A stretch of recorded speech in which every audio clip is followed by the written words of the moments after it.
Ninja കാമുയി episode 2. തുടങ്ങുമ്പോൾ തന്നെ ഇതിനകത്ത് നിഞ്ച ഓർഗനൈസേഷനെ പറ്റി ഒരാൾ കുറച്ച് കാര്യങ്ങളൊക്കെ പറയുന്നുണ്ട്. ഓരോ ക്ലാനിലും ഓരോ ടെക്നിക്സും സീക്രട്സും ഒക്കെ ഉണ്ടാവും. അത് പുറത്തുള്ളവരുമായിട്ട് ഷെയർ ചെയ്യാൻ പാടില്ല. പിന്നെ ഒരു ടെററിസ്റ്റ് അറ്റാക്കിനെ പറ്റിയുള്ള ന്യൂസ് കേൾക്കുന്നു. അതിനുശേഷം ഇതേ ആൾ തന്നെ പറയുന്നു ഓർഗനൈസേഷൻ ജപ്പാനിന് പുറത്തേക്ക് നീങ്ങാൻ പോകുന്നു. ഇതിൻ്റെ നിയന്ത്രണം മുഴുവനും പുതിയ ഏതോ ആൾക്കാർക്കായിരിക്കും.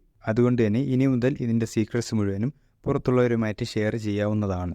ഈ തീരുമാനങ്ങളുമായിട്ട് യോജിക്കാത്തവരെയും ഓർഗനൈസേഷൻ വിട്ട് പുറത്തു പോകുന്നവരെയും കൊന്നുകളയുന്നതായിരിക്കും. മേ ബി പുറത്തു നിന്നുള്ള ആൾക്കാരുടെ കൈകടത്തൽ കാരണം ഓർഗനൈസേഷനിൽ ഒരുപാട് മാറ്റങ്ങൾ വന്നിട്ടുണ്ടാവാം. അതുപോലെ തന്നെ ഒരുപാട് പ്രശ്നങ്ങളും ഉണ്ടായിട്ടുണ്ടാവാം. അതുകൊണ്ടായിരിക്കും നായകനടക്കം പലരും ഓർഗനൈസേഷനിൽ നിന്നും പുറത്തുപോയത്. അതിൻ്റെ കഥകളെല്ലാം ഇനി കാണിക്കുമായിരിക്കും. എനിവേ, ഇത്രയും കാണിച്ചതിന് ശേഷം ലോഗൻ്റെ അടുത്തേക്ക് പോകുന്നു.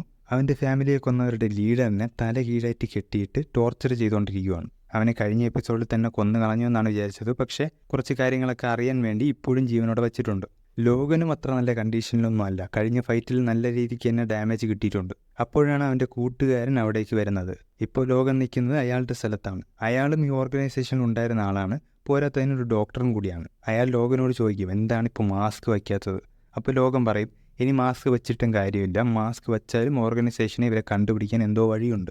മാസ്ക് ഉള്ളതിൻ്റെ ധൈര്യത്തിലായിരിക്കും ഇവരെല്ലാവരും ഇത്രയും നാളും ജീവിച്ചത്. അത് ഇപ്പോൾ യൂസ്ലെസ് ആണെന്ന് മനസ്സിലായി. അപ്പോഴാണ് ലോഗൻ്റെ കയ്യിലുള്ള പാടുകൾ ഡോക്ടർ കാണുന്നത്.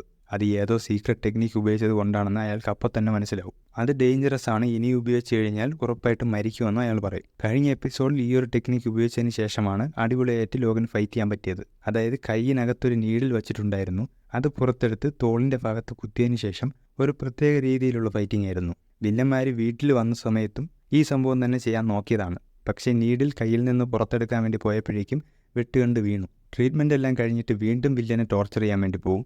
ദിവസങ്ങളോളം നിർത്താതെ വെട്ടുകയും കുത്തുകയൊക്കെ ചെയ്യും. ചോദ്യത്തിന് ഉത്തരം കൊടുത്തില്ല എന്ന് മാത്രമല്ല, ഒരുപാട് ചോരയൊക്കെ പോയിട്ടും മരിച്ചതുമില്ല. എന്തിൻ്റെ കുഞ്ഞാണോ എന്തോ. ഇനി ജനറ്റിക്കലി മോഡിഫൈഡ് ആയിട്ടുള്ള നിഞ്ചാസ് ആണോന്നോ അറിയില്ല. അവസാനം അവനെ തീ കൊളുത്തി കൊല്ലും. അതിനുശേഷം FBI ഓഫീസിലെ കാര്യങ്ങളാണ് കാണിച്ചത്. FBI ഏജൻസായ മൈക്ക് മോറിസും എമ്മയും കൂടിയാണ് ലോഗനെ വാച്ച് ചെയ്യാൻ വേണ്ടി ഹോസ്പിറ്റലിൽ നിന്നത്.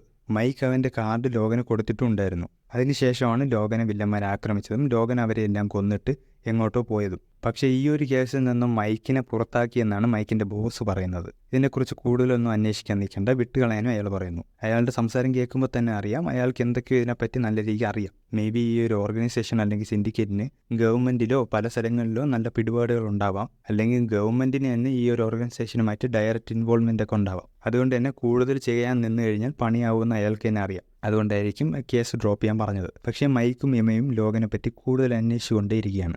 ഇതേ സമയം ലോഗൻ ഈ ഒരു ഓർഗനൈസേഷൻ്റെ ഹൈഡൗട്ട്സും തപ്പി പല സ്ഥലങ്ങളിലും നടക്കുന്നു. പക്ഷേ ഒന്നും കണ്ടുപിടിക്കാൻ പറ്റുന്നില്ല. അവസാനം മൈക്കിനെ വിളിച്ച് ഒരു മീറ്റിംഗ് അറേഞ്ച് ചെയ്യുന്നു.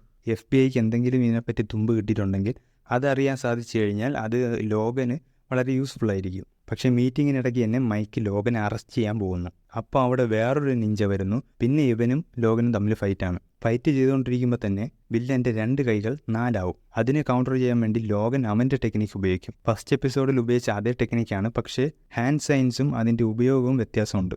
അതുപയോഗിച്ച് മുതുകിൽ 2 എക്സ്ട്രാ തലയും 4 കൈകളും വരുത്തി അതുപയോഗിച്ച് ഫൈറ്റ് ചെയ്യും. അപ്പോഴാണ് വില്ലൻ ശരിക്കും ഒരാളല്ല 2 പേരാണെന്ന് മനസ്സിലാവുന്നത്. അതെന്തെങ്കിലും ടെക്നിക്ക് ഉപയോഗിച്ച് ക്ലോൺ ഉണ്ടാക്കിയതാണോ അതോ 2 പേര് ചേർന്ന് ഒരാളെ പോലെ ഫൈറ്റ് ചെയ്തതാണോ എന്നറിയില്ല. എനിക്ക് തോന്നുന്നത് 2 ആളാണെന്നാണ്. കാരണം കൊന്നതിന് ശേഷവും 2 ബോഡി അവിടെ തന്നെ ഉണ്ടായിരുന്നു.